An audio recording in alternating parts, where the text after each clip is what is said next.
¿Qué tipo de líder debe escoger una nación? ¿Cuáles son las características de un líder político que nos conduzca al bien? Para muchas personas, la marca de un liderazgo político exitoso es medido en términos del crecimiento económico que trajo a esa nación o los logros materiales como edificaciones, infraestructuras, y para otros sería el carácter de ese líder como alguien de gran carisma o de gran bagaje intelectual o alguien poseedor de una gran astucia política. Un hombre al cual todos quieren servir y que logra que los demás le sirvan. Para los creyentes, la pregunta más importante es: ¿a quién Dios ve como un líder? ¿Qué tipo de carácter o desempeño debe tener un líder aceptable a Dios?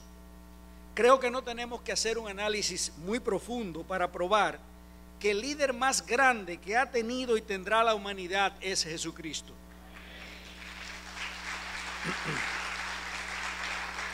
Durante 2000 años después de muerto, en ningún punto de la historia nadie ha tenido más seguidores que Jesucristo, ni los tendrá. Ningún líder es más admirado que él, ni ha tenido más servidores incondicionales que este. Ustedes son un testimonio de eso. Nadie ha tenido mayor impacto en la cultura de los pueblos o en la historia universal que Jesucristo. Es un liderazgo que no encuentra comparación en nadie más. La vida de Cristo es la vida de un liderazgo efectivo. Ahora, cuando Cristo aparece en Israel, estos estaban esperando al Mesías prometido en las Sagradas Escrituras. No obstante, Él no fue reconocido así por la mayoría del pueblo. Ellos esperaban un Mesías político y tenían una visión de los rasgos de ese líder muy diferentes a las que Cristo mostró. Ellos esperaban un hombre de espíritu militar que fuese un libertador político de Israel del yugo de Roma, que exhibiese las características típicas de un líder como el mundo lo espera: una figura y personalidad impactante, resuelto, intimidante, alguien que fuese motivo de orgullo para ellos por los rasgos que atraen a los hombres. Aún dentro del mismo grupo de sus discípulos pasó esto. Y ellos tenían esa misma visión del Mesías como el líder de un gran reinado terrenal. Y estaban en una carrera por garantizarse los más altos lugares de ese reino mundanal, según ellos lo imaginaban. Esto ya había ocasionado varias disputas entre los discípulos. Y nosotros vemos en la Escritura, en Marcos capítulo 10, versículos 35 y 37, una escena que quisiera que ustedes la dibujaran, donde se acercan Jacobo y Juan, dos de sus discípulos, hijos de Zebedeo, diciéndole: Maestro, queremos que haga por nosotros lo que te digamos, lo que te pidamos. Oye, ¿qué petición? Y él les dijo: ¿qué queréis que haga por vosotros? Ellos le dijeron: concédenos que en tu gloria nos sentemos, uno a tu derecha y otro a tu izquierda. La petición de ellos era que le diese los cargos más elevados y de más prestigio en ese reino mesiánico, según ellos lo entendían. Como ustedes ven, queridos hermanos y amigos que están aquí, la disputa por los puestos no es nueva ni es exclusiva del proceso político dominicano. Cada quien estaba alando para su lado para disfrutar las ventajas de una alta posición en el reino y los beneficios que dan estos cargos. La respuesta de los demás discípulos no fue diferente. Dice la Escritura en Marcos 10:41 que al oír esta discusión, al oír esta petición, los demás comenzaron a indignarse contra Jacobo y Juan. Pero esa indignación no era probablemente por la vergüenza que sentían, sino porque ellos también iban a ser dejados fuera de esos puestos que ellos anhelaban. Y Cristo aprovecha esta situación para darles una lección de lo que es el verdadero liderazgo a los ojos de Dios. Llamándolos juntos, dice la Escritura en Marcos 10, 42 al 45, Jesús les dijo: sabéis que los que son reconocidos como gobernantes entre los gentiles se enseñorean de ellos. Y esa palabra enseñorear dice ejercen dominio, control, subyugación. Y que sus grandes ejercen autoridad sobre ellos, es decir, se posicionan privilegiadamente sobre ellos. Pero entre vosotros no es así, sino que cualquiera de vosotros que desea ser grande será vuestro siervo, y cualquiera de vosotros que desee ser el primero será siervo de todos. Porque ni aun el Hijo del Hombre vino para ser servido, sino para servir y para dar su vida en rescate por muchos. Ese es el tipo de liderazgo que nosotros debemos aspirar. El tipo de liderazgo, sin embargo, al que muchos hombres aspiran, es uno en el cual los hombres son puestos al servicio del líder. Sin embargo, Cristo muestra la naturaleza del verdadero liderazgo según Dios ejemplificado en su propia vida. En el caso de Cristo, una vida de servicio a su Padre Celestial y a la humanidad que le llevó a dar su propia vida para salvarnos. La verdadera grandeza se obtiene el enfocar todo el liderazgo en servir a los demás, de lo cual Cristo es el ejemplo máximo.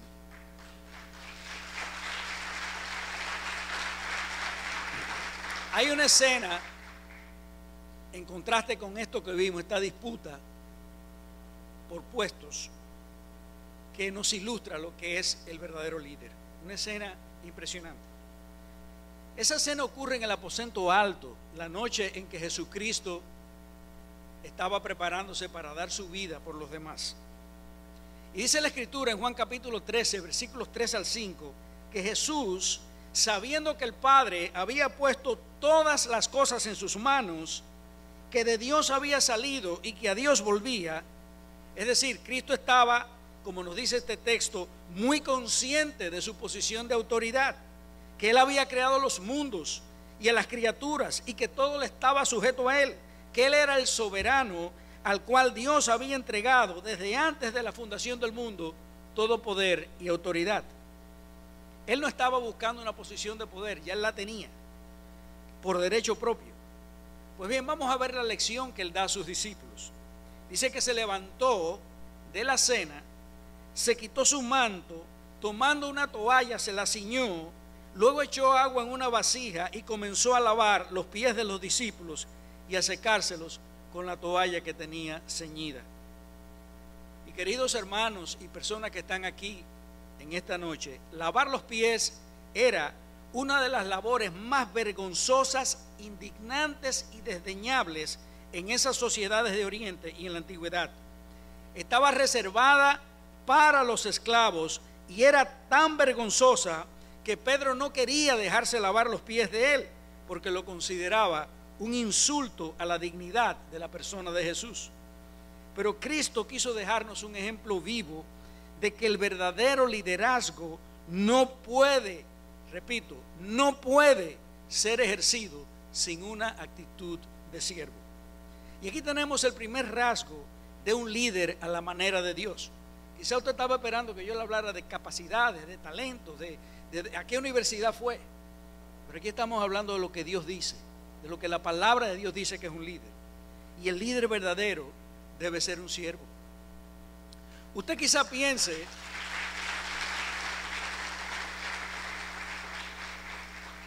pero, óigame, yo creo que usted tiene una equivocación en esto. Usted está hablando de un líder espiritual. Seguro que no se puede estar refiriendo a un líder para una nación. Con un perfil así, nadie se sostiene en el poder.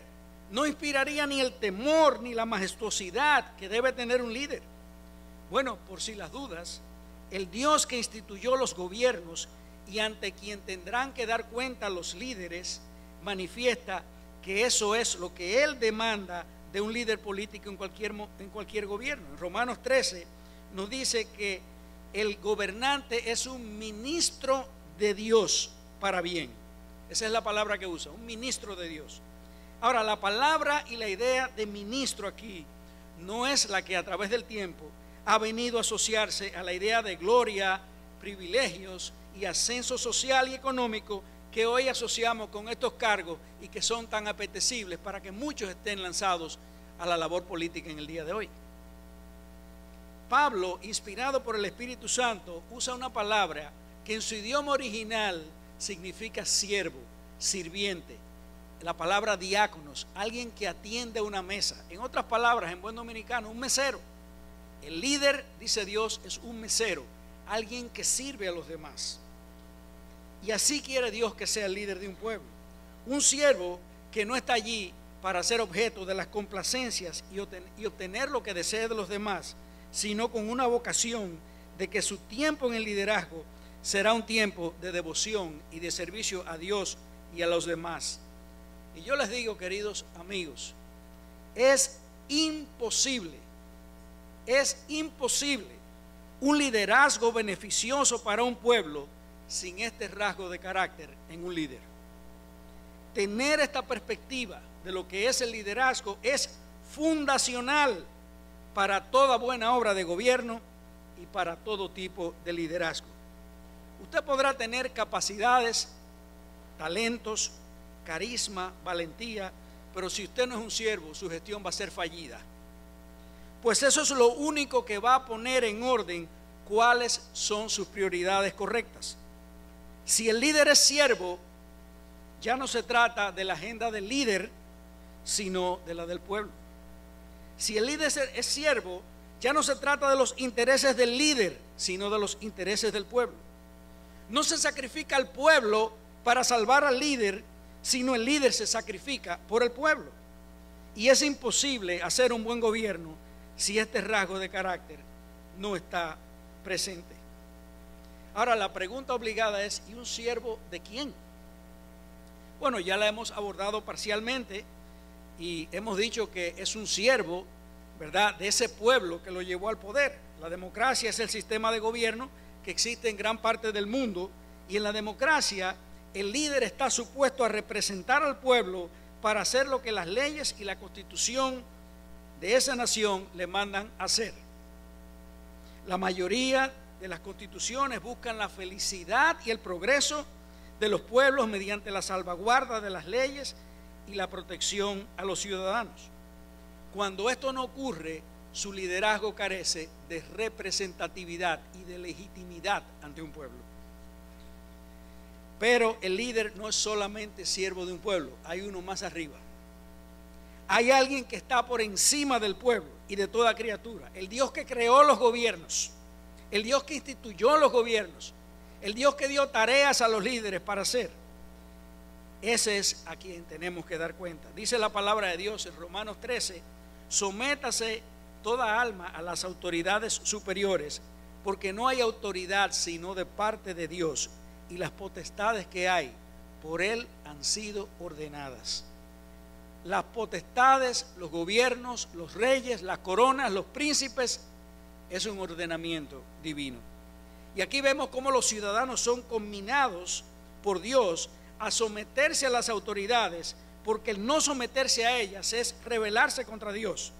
Pero también en este pasaje vemos que las autoridades tienen a Dios por encima de ellos, y por eso se llama al gobernante un ministro de Dios, es decir, él es un siervo de Dios.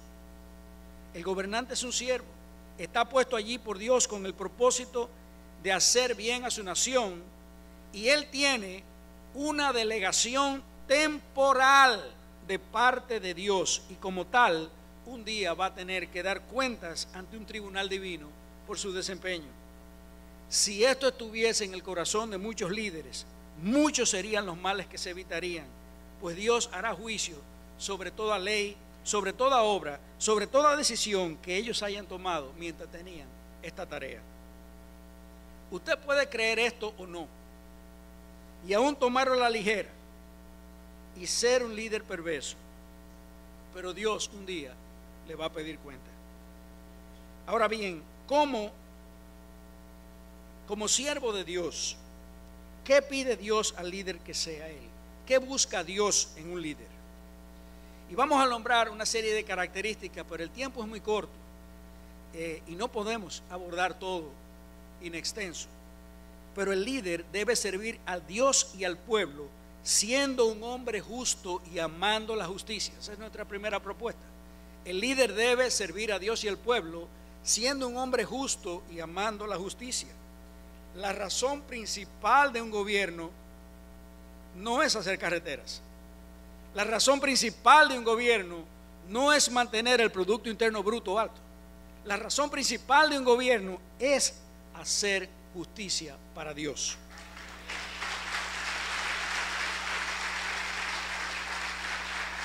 Todos sabemos que con frecuencia esto no ocurre así, y de hecho muchas veces lo que prima, y no hay que explicárnoslo mucho, es la injusticia. Inocentes son condenados por no tener los mecanismos para sobornar, culpables son absueltos en base a la dádiva y a la corrupción, y la mayor encomienda que Dios dio a estos gobiernos es la administración de la justicia.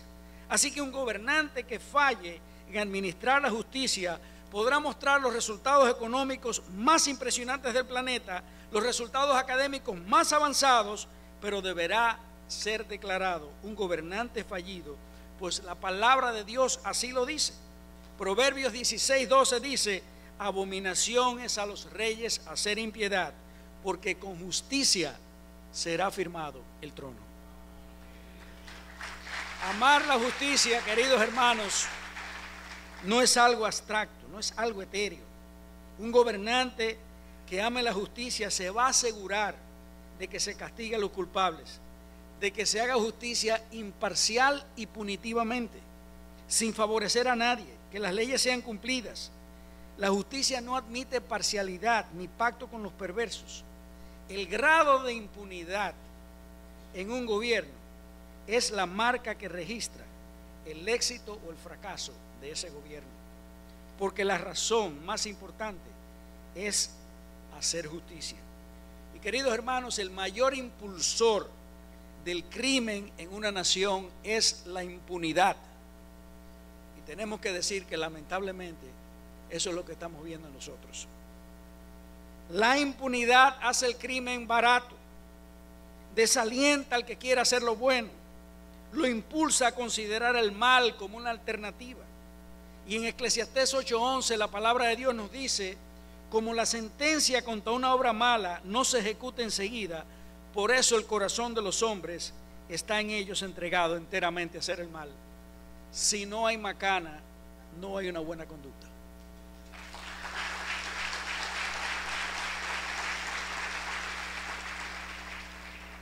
El líder debe servir a Dios y al pueblo protegiendo a los más débiles. El débil, el desvalido, la viuda son las víctimas favoritas de las injusticias de los hombres. Y por eso Dios instituyó gobiernos que regulen esto, para que haya menos opresión sobre la humanidad caída, para que la existencia en esta tierra sea menos miserable. Y por ello Dios encomendó no olvidar de una manera muy especial y muy particular a los débiles, a los más desfavorecidos. Dice la palabra en Jeremías 22:3: ha dicho Jehová, haced justicia y juicio, librad al oprimido de la mano del opresor, no engañéis ni robéis al extranjero, ni al huérfano, ni a la viuda, ni derraméis sangre inocente en este lugar. Cuando los líderes del mundo permiten leyes que afecten la salud moral y espiritual de nuestros hijos y no los protegen de esta agenda perversa que hay ahora mismo, por temor a las represalias de los poderes globales, no están protegiendo a los más débiles.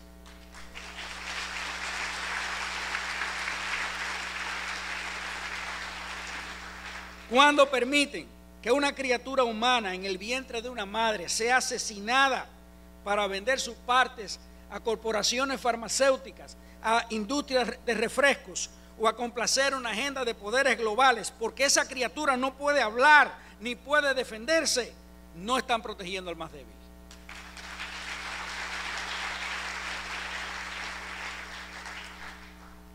El líder debe servir a Dios y al pueblo, aborreciendo el soborno y evitando alianza con los perversos. Dice la palabra de Dios en Proverbios 29:4: el rey con el juicio afirma la tierra, mas el que exige presentes la destruye. La mayoría de los gobiernos en esta tierra, en una forma u otra, están plagados con gobernantes y líderes que han subido allí gracias a, y se mantienen allí gracias a, practicar el soborno. Esta es una parte fundamental de la maquinaria perversa de los sistemas políticos de esta actualidad. Las voluntades de los contrincantes se compran con soborno. Las candidaturas están a la venta al mejor postor. No hay ideologías, solo un vergonzoso mercado donde activistas políticos se venden como una mercancía. Y una de las cosas que hace el soborno es que crea despropósitos en la misión de los gobernantes o de los que están en autoridad. Pervierte, dice la palabra, los ojos de ellos. Ya no están en esos puestos, cumpliendo la misión que se les encomendó de favorecer la justicia y el bienestar de todos los ciudadanos. ¿Podemos nosotros como cristianos apoyar a personas que actúen así? ¿Por el beneficio de un puesto? ¿O porque tengo amigos en tal partido o en cual partido? ¿O porque me conviene comercialmente? Yo creo que deberíamos responder que no, ¿verdad?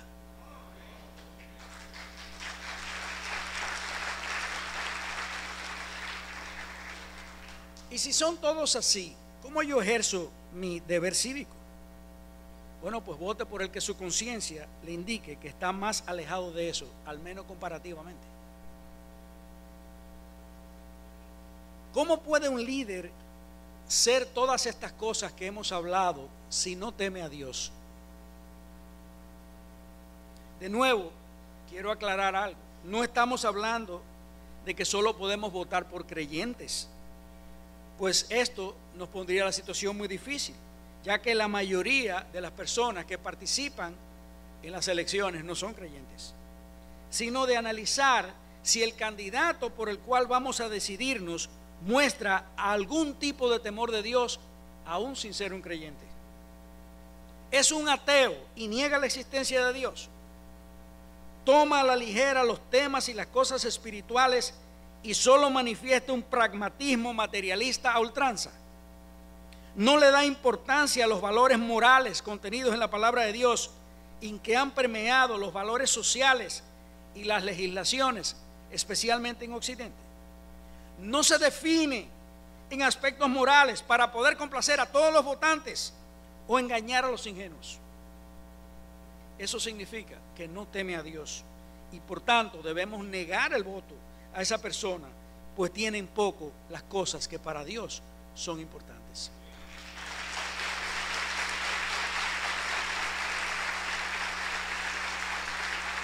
Y estas cosas, queridos hermanos y amigos que nos visitan, revelan mucho acerca del poco juicio que esa persona tiene para mantener el equilibrio moral de una nación.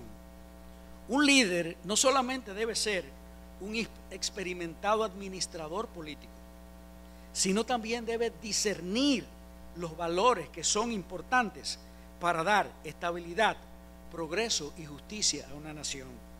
El líder debe ser un defensor de los valores, uno que, como decía Otto, aún con su ejemplo, aporte al acervo moral de la nación. Una nación sin valores, queridos hermanos, queridos amigos, es un proyecto insostenible. Si no, recuerden la historia de los imperios más poderosos. Cuando abandonaron sus valores, colapsaron. El que tiene en poco a Dios tendrá en poco las cosas que le son más preciadas, y está mostrando de antemano que tendrá en poco mantener los valores que nosotros amamos y que son fundamentales para el bien de una nación. Los cristianos de esta nación debemos orar para tener gobernantes que se parezcan lo más posible al ideal de Dios. Así que hagamos nuestra parte para que se cumpla lo que dice 2 de Crónicas 7:14. Si se humillare mi pueblo, sobre el cual mi nombre es invocado, y oraren y buscaren mi rostro y se convirtieren de sus malos caminos, entonces yo iré desde los cielos y perdonaré sus pecados y sanaré su tierra.